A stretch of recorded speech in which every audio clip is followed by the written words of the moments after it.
How is everybody doing today? My name is Martino. I have been a Halloween fan pretty much since I was a child. I probably saw the original film a little bit too early, the one from 1978, directed by John Carpenter and starring Jamie Lee Curtis. So that film has been ingrained in my DNA. Even though that is not a perfect movie, it is still in my top 5 horror films. That movie used to scare me when I was a kid, but as I got older, I just always really loved the vibe. The subsequent sequels, however, not so much. I do like Halloween 2. I like Halloween H20 or H2O, however you prefer to call it, and I also thoroughly enjoy Halloween 3. I know that's an unpopular opinion because it's the one without Michael Myers, but I actually think it's a pretty fun little movie and really knows how to capture the atmosphere of what it's going for. Halloween 4, 5, and 6 all kind of feel like an individual thing that is fine sometimes and then other times not so much, kind of a hit or miss little trilogy within itself. And then I just think Resurrection is terrible. I don't think it's a good movie at all. I don't like how it retconned Halloween H2O. As much as I like to approach these movies with an open mind, it just was never one that worked for me, especially in execution, even though the beginning tried to be creative and I saw what it was going for. And when Rob Zombie's Halloween came out, 1 and 2, his remake, he at least tried to do something different, and I always respected them on that level. There are parts of those movies that I thoroughly enjoy and other parts not so much, so they're very much hit or miss movies to me. So when David Gordon Green said he was going to be working with Blumhouse to create a new Halloween trilogy, I was actually kind of excited because really nothing is held up like that first movie, and David Gordon Green had kind of announced that he wanted to approach it with the mindset that nothing after that first film really exists. This is going to be the direct sequel to the original 1978 film, and that's the only one that matters. I was already a David Gordon Green fan prior, so I did trust his filmmaking ability in a lot of ways, but I had never seen him approach a horror movie,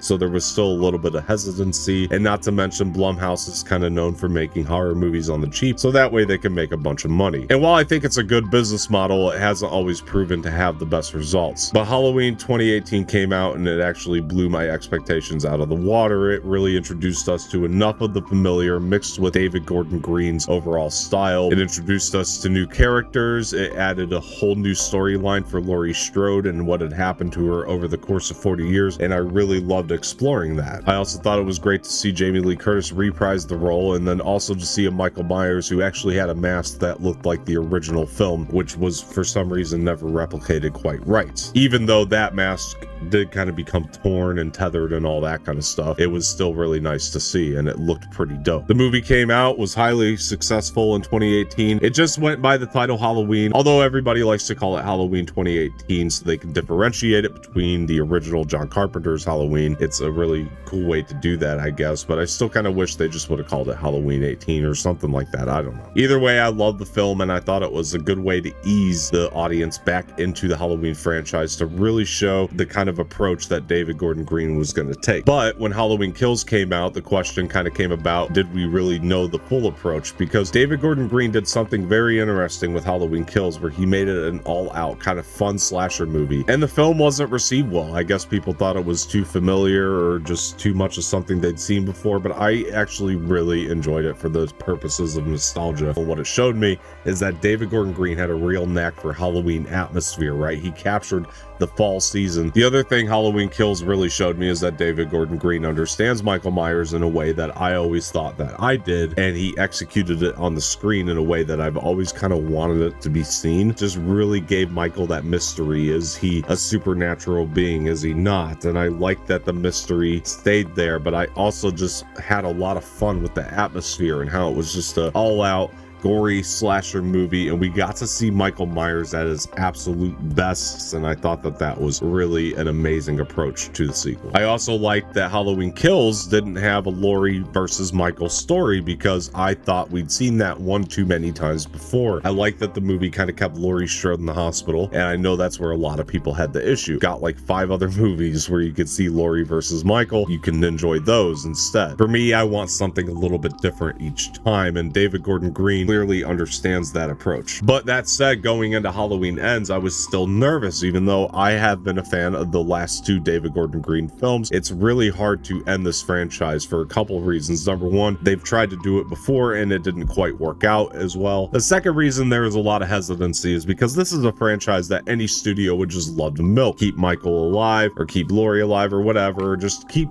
redoing things. So I figured there's no way they're gonna put an actual end on this thing. But Blumhouse has proven time and time again that they are not a typical studio. They want to actually do things differently, and all I will say is that this movie ends in a very satisfying way. Guys, I am a huge fan of Halloween Ends, and I know a lot of people aren't, but I'm gonna talk about why I am.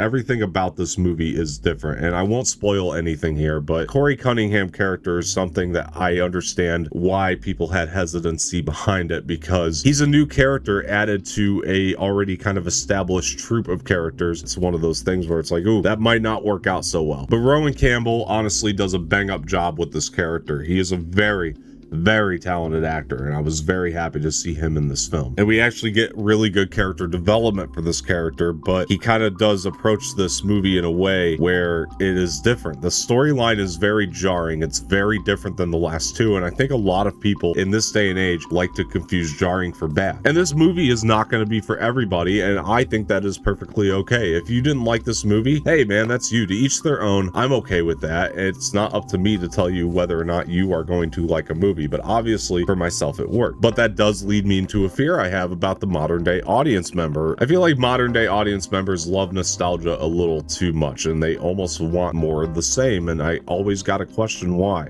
Different to me is always better. But if that's not you, you need to accept that this is a trilogy that is meant to be different. I love that each of these movies is very different in its style, its tone, but it's still telling the same cohesive story. Jamie Lee Curtis is back as Laurie Strode in this film, and I thought she did a bang-up job as well. Really, she always does, and this time around, she just really had a lot to do, and I loved her work here. Andi Matichak as Allison is back also, and I thought that she gave her best performance as Allison in this film. And I love this 4-year time jump that they're doing, because it really allows all the characters to very much explore the trauma and the grief and all of these things that they've already experienced in the prior two films, and they're already kind of at this point where they're trying to get past that. They're learning their coping mechanisms. They're kind of using that. You'll see kind of in the beginning of this movie, the characters kind of have a new glow about them. They've already kind of, again, passed this 4-year time jump. And I know a lot of people are like, whoa, 4 years? But honestly, I think it really worked. Because a lot of this movie is really about your past creeping back up on you. And I like, again, that this is a whole new theme and a whole new story for these characters to experience. And your past creeping up on you is something that happens in real life. And I also liked how this affected the whole town of Haddonfield. We very much see the effects on Haddonfield in this film, and this is very much a movie about the town of Haddonfield as well, and how this thing has affected their lives and how much it's affected the town and the way that people go about their lives. It asks the question, can you ever really get rid of your past? Kyle Richards is back as Lindsay as well. It's a very minimal role, but also I think kind of integral and important to some degree, and I actually think Kyle Richards has done great in both Halloween Kills, reprising her role as Lizzie Wallace and this film. This movie takes serious risks. It's not going to go in a direction you expect. There are twists, turns, things that you don't really want to happen, but I almost feel like are necessary to happen. It has real stakes, which is something I very much appreciate. At no point is anybody safe in this film, and you really feel that very early on. It's unsettling, it's disturbing, it does all of those things. And I'll be honest, because it does take so many swings, not everything pays off. This movie very much wants to tribute the 80s, and in some ways that works. Like, there is one scene, for example, it feels like it was taken right out of Lost Boys, and honestly, I love that scene. I thought that really worked. You'll probably know the one if you're a Lost Boys fan. It really feels that way. But then there's times where we see some jocks, right? There's these like high school jocks that feel very stereotypical 80s high school jocks, and I don't love the approach of acting, especially when they're put alongside actors who are really phenomenal performers in this movie. There's also a character of a nurse that you'll meet in this movie that I thought was just a little bit over the top for the tone. There's a part where somebody is getting stabbed behind somebody as well, and then the person turns the light on, and then suddenly not only are they able to see the stabbing, which makes sense that they would see it, but then suddenly they're actually able to hear it, which I thought was a really odd choice and didn't make a lot of sense. The light isn't going to suddenly make you hear the stabbing. You should have heard that already. I don't know. The sound just kind of kicks in when the light comes on. I don't know if that was more of a stylistic thing, but it's something that doesn't sit with me right. And again, it's not a perfect movie. This movie has a lot to process. It throws a lot at you, a lot of new ideas, and you really have to sit there and process it. I have now seen the film twice. I feel like I've had enough time to sit with it now, and I could truly say I loved it. I just loved it for its originality. It might not be my favorite of David Gordon Green's 3 Halloween movies. It's definitely not better than the original. The original is still my favorite, the John Carpenter 1978 version. That's always been my favorite. It's going to remain my favorite, and that could be because of nostalgia, because again, let's be honest, that movie is not perfect either. But its execution and its simplicity is something that will always live on, and this is what I love about David Gordon Green. It might not be the most simple all the time, but he understands the atmosphere that Carpenter was trying to set up. He understands that enough to where he can really play around with many different stories within it, and I think it just works. Well, let's talk about the big kahuna, Michael Myers. How's Michael Myers in this movie? Well, I'm gonna be very honest, and this isn't giving much away. You won't see as much Michael Myers as you were probably expecting in this movie, and I don't think that's a bad thing for the film. I actually think it really adds something to it, and I don't want to give much away on why, just that it does. I think that because Michael is kind of lurking in the shadows a little bit more in this movie, it really adds a little bit more to the atmosphere, just kind of knowing he's out there. But there's a little bit more to that as well that I will not talk about. But there are aspects of Michael Myers, however, that I didn't really know I wanted to see until I saw it here, and I'm very happy that it's in this film. John Carpenter's score is back here. It is wonderful. Cody Carpenter, his son, is helping him out quite a bit, and I thought that they did a bang up job with the score. I think that the last 2 films tried to lean a little bit more 70s in terms of the vibe and the tone, and this one tried to lean a little bit more 80s. I thought John and Cody Carpenter were actually able to really kind of lean into that and make something cool out of it. And in terms of filmmaking, I think that this is David Gordon Green's best directed Halloween film. I think from the technical aspect, it's visually good looking. I love the shots. In the wrong hands, this story could have really fell apart, but David Gordon Green actually directs this film with such confidence. And like I said, while every swing